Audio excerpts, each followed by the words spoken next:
Okay, me nama lama tadi, nama lama sadi, namni shio jiraate gahaadha. Okay, bakka namni xiqqoo dhufee jira, share walii godhaa. Waan xiqqoo tokko dhaamsa kabajamaa keenya qabsaa keenya Fayyisaa Leellisaadhaafan waa xiqqoo dabarsuu fedhe, please share naa godhaati biraan naa gahaadha. Fayyisaa ati qabeenya Oromooti, qabeenya ummataati, si kabajnaa, aayaa guddaa si qabna, bakka guddaa si qabna, hamleellee hin qabnu si qeequudhaafi garuu akka saba lammii tokkotti akka Oromoo tokkotti gaaffii si gaafachuu barbaanna jechuudha. Waan har'a miidiyaa irra dhuftee waan tokko dubbatte maal inni tokkoffaa mootummaan erga Hacaaluu yoo hin ajjeefne maaliif maatii irratti tarkaanfii akkasii fudhate? Maatii irratti tarkaanfii akkasii ka fudhate eenyunni? Shaneedha akka nuun jenne maaliif maatii biratti yeroo sana Amboo keessatti waraanni mootummaa Makkalaakiyaan poolisiin liyyuu haayiliin akkuma jiruun achi guutee jira waan ta'eef san keessa darbee waraanni qaamni hin beekamne achitti kana fudhachuu hin danda'u. Viidiyoodhaan ragaa qabna, qaama mootummaatu kana raawwate uummanni ni beeka, ijoolleen ati wajjiniin dhalattee guddatte ilmaan Amboo, ijoolleen Amboo hundi ni beeku. Kana maaliif gochuun barbaachise? Eenyunni kana raawwate? Achi booda uummanni kun taaziyaarra jira, waan nama jaallatu ija isaa tokko dhabe, qeerroo isaa ka hogganu, qabeenya uummataa ka akka kan kee ka kabajnu, Hacaaluu akka lubbuutti ka jaallatu dhabe uummanni kun gadda isaa kana keessatti yoollee mootummaan garaa ballatee yoo badii meeqa balleesse illee uummanni mootummaan yoo garaa ballatee uummata kana silaa tasgabbeessisee hoo hin danda'u ture? Tarkaanfiin achi booda ilmaan Oromoo meeqaatamii meeqa ka du'an yoo eenyutu ajjeesere? Eenyutu mana hidhaatti guree? Baqqala Garbaatu ajjeese Hacaaluu, Jawaartu ajjeese Hacaaluu, uummanni Oromoo ka hidhame kana hundatu ajjeese Hacaaluu. Maal jechuudha? Kana deebii akka sammuu keetiif deebiftu kabajaanin si gaafadha. Kabiraa wayyaanee waliin hiriiruu Hacaaluun mana gumaan deemuu jedheera. Jedhe garuu nafxanyaan isin deeggartanu kuno Dr. Abiy isin deeggartanu biltsiginnaan kun nafxanyaadhaa waliin ugguu ta'ee ummata Oromoo fixu har'a nafxanyaan isa bara darbe gumaa kafaltee jirti. Naftanyaa wajjin Hacaaluun maal jedhe waa'ee naftanyaa? Erga wayyaanee wajjin siyaasa irratti qaamii xalaat hellam yoo jettanii wayyaanee wajjin maaliif hojjettu, maaliif hojjetama jedhee uguun gaafadhu siyaasa keessatti qaamii xalaat hin jiru jedhanii yoo akkas ta'e inni naftanyaa wajjin ta'ee akkas nu godhe akkana nu godhe ka jennu Abiyyi sirriidha jechuudha ka jedhee lammanuu komate hoo. Kana jennaan dura ka naftanyaa wajjin ta'ee Oromoo irratti bobba'e eenyunni? Biltsiginnaa. Kana jennaan Oromoon qobaa taa'ee duufedha. Biltsiginnaan maaliif sodaatti Oromoon wayyaanee wajjin akka hin taane? Yes, wayyaaneen kaleessa nu miiteetti exactly, ijoollee keenya fixxeetti exactly. Har'a immoo waa'ee sirna federaalummaa irratti wanti tokko nu godhu jira jechuudha. Har'a diina nu lachuu fixuudhaaf ka dhufee jira. Diina naftanyaa. Kana naftanyaa ka ofitti qabatee Abiyyi miti moo akkam? Kun soba?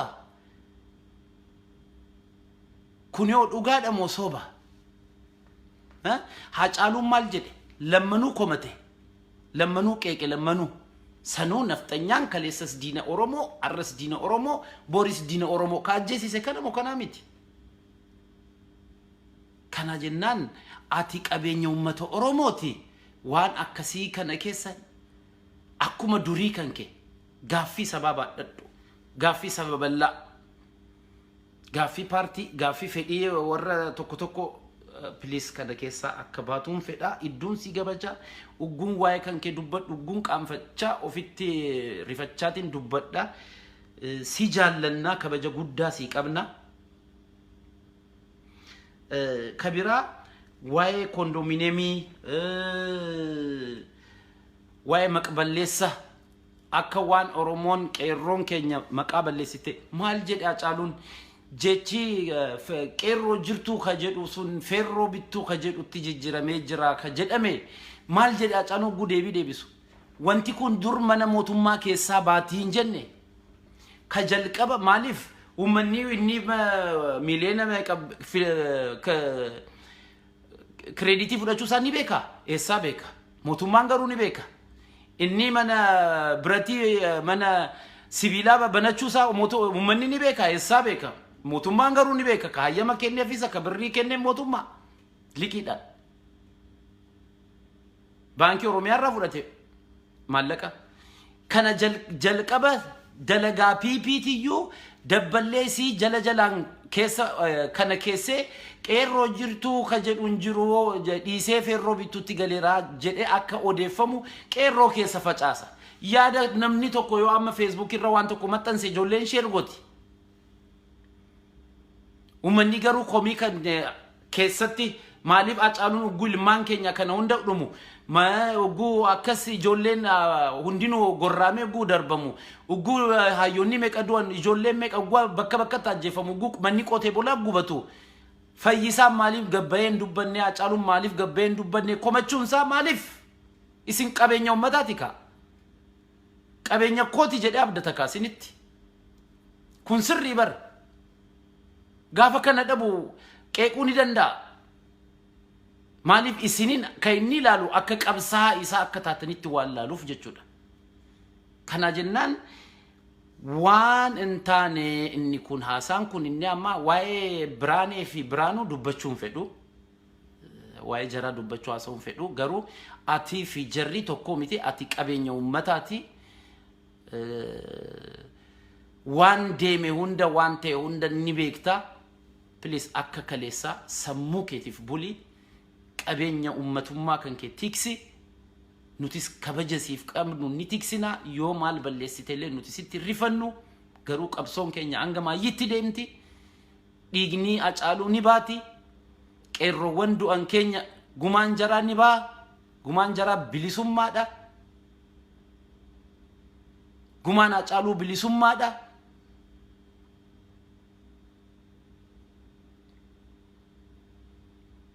kana jennaan wanti biltsiginaa raasin ibidda dhaamsuu dandeessan takkan jiru kana keessaa bahi Fayyisaa si kabajna haya guddaa si qabna si jaallanna ati qabeenya Oromooti thank you kana biraan nagaa please warri isatti dhiyaattanu video kana biraan nagaa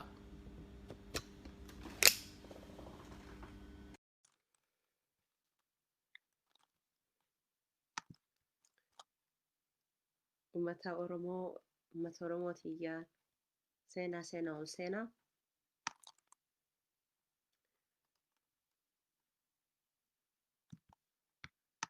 waan hedduun gama ummata Oromoo keenya irratti kakaasaa jiranii ol seenaa anaa dhufu let's get my screen ready next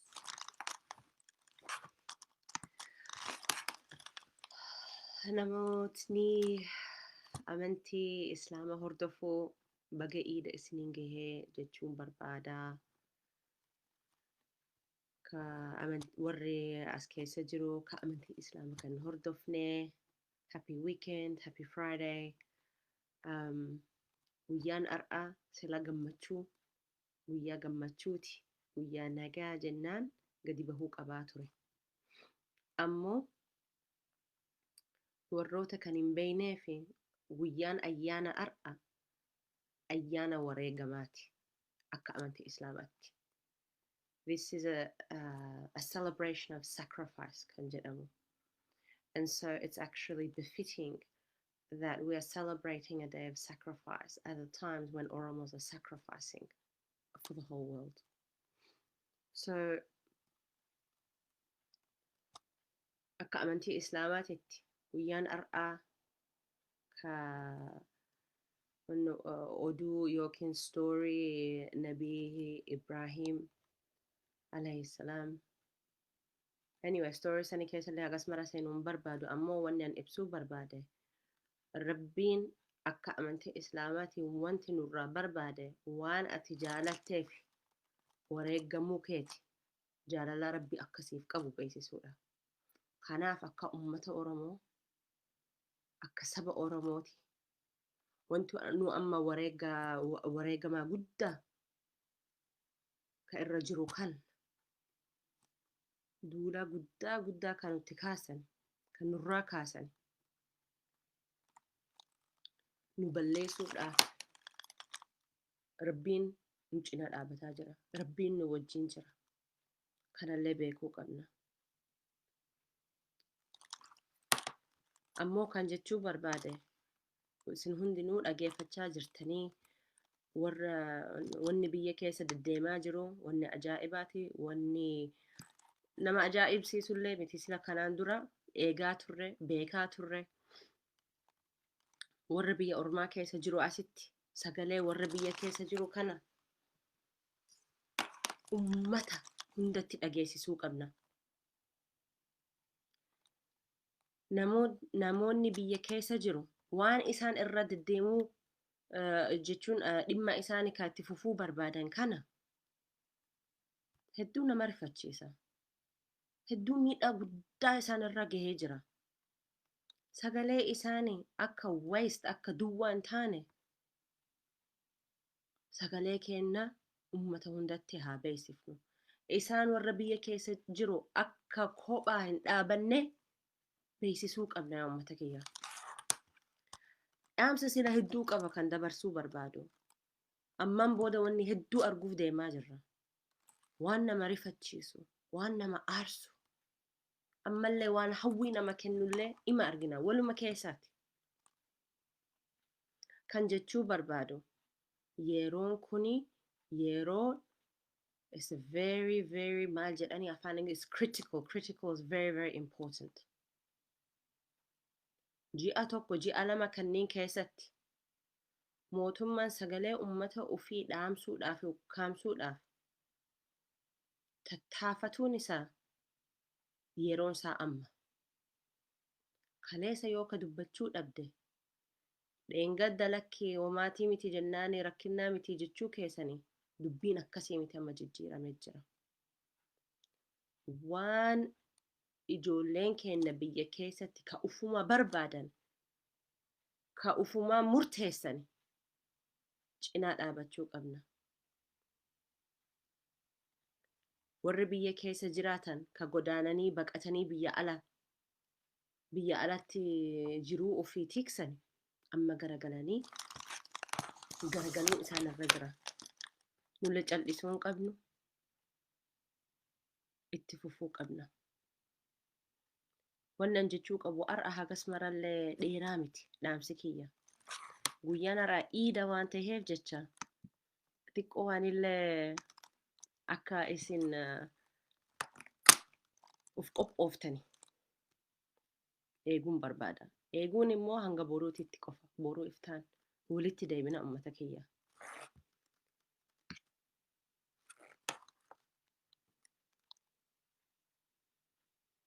Abiy must resign jechaa jirtani. Biyya ofillee akkasuma jechaa jira yaa ummata kiyya. Sila odoo inni Oromoo kana qabatee waliin hojjete waliin dalagate dubbiin haganallee hin gahu.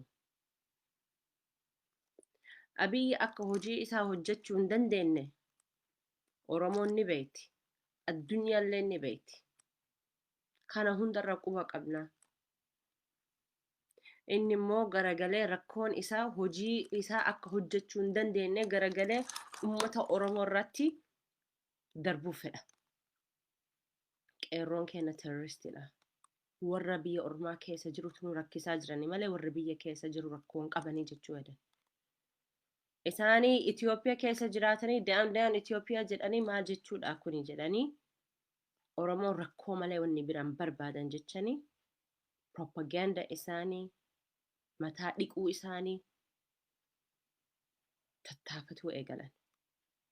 Keessattuu ji'a kanniinfaa keessatti waan ajaa'iba hanguma danda'an akkuma Haacaaluu fixatan akkuma hoggana keenya mana hidhatti galchan ammallee ittuma fufanii kanumarraa dalaguu isaanii qophiidha isaanis.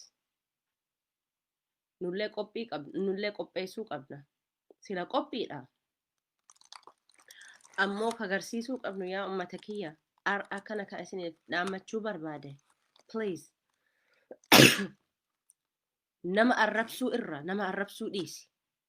Waan jechoota kanniin kan nama xiqqeessu kana ofirra dhiifneetiin waan nu barbaanne kana itti fufuudhaaf. Wanti nu barbaannu kana irratti dubbachuudhaaf.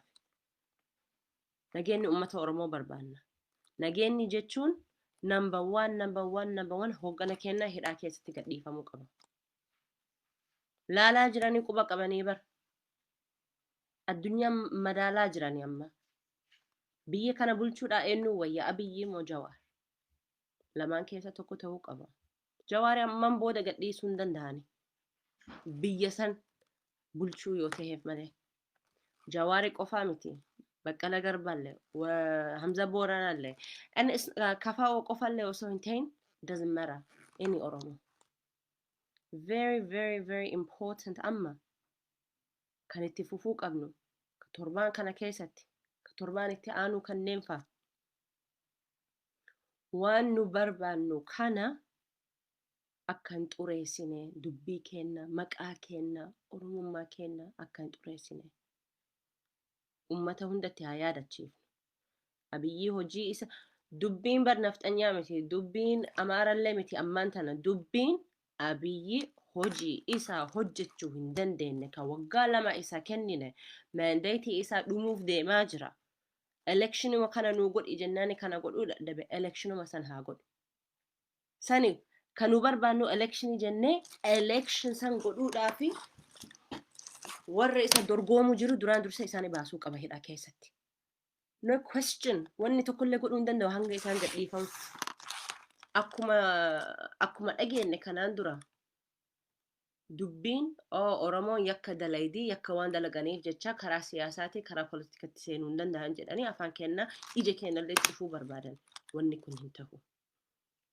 Miidiyaa kenna kanniin faa jabeessine nullee uf jabeessine wanti nu barbaannu karaa ittuma fufne amma bar diina kenna nutti dhufanii akka karaa biratti nu garagalchuudhaaf akka kallattii bira qabsiisuudhaaf lakki akkasii miti dubbiin akkanaati Oromooti nama ajjeesuu jaalattaa miti jedhanii si arrabsan haa fedhan yoo si arrabsanillee fudhachuun qabdu isaanitti aaruun qabdu hin deebisinillee dalaguma kenna kanatti fufuu qabna yoo nu tuquu barbaadani nullee deebii kenna ni qabna ijoollee kenna ni eeyna. Isaan mootummaa dhiise abbaan fedhe Oromoo kenna tuquudhaan nu tuquu jechuudha. Kanaaf warra amma iyyachaa jirtan kana iyyachuu kana ofirraan dhaabina. Yoo feete hiriirra haa ta'u, yoo feete social media irra haa ta'u, bakkuma fedhani yoo jettanis doesn't matter. Karuma isin dandeettan life and death ka jedhamu sagalee yoo qabaatan sagalee keessan kanatti fayyadamaa yaa ummata kiyya. Yeroon kenna ammaati. Boruu maalii kanneen faa sila odoo yeroo qabanne sila jechuun hin jiru ammaan booda. This is the time. Speak up. Do what you need to do. We need our leaders now.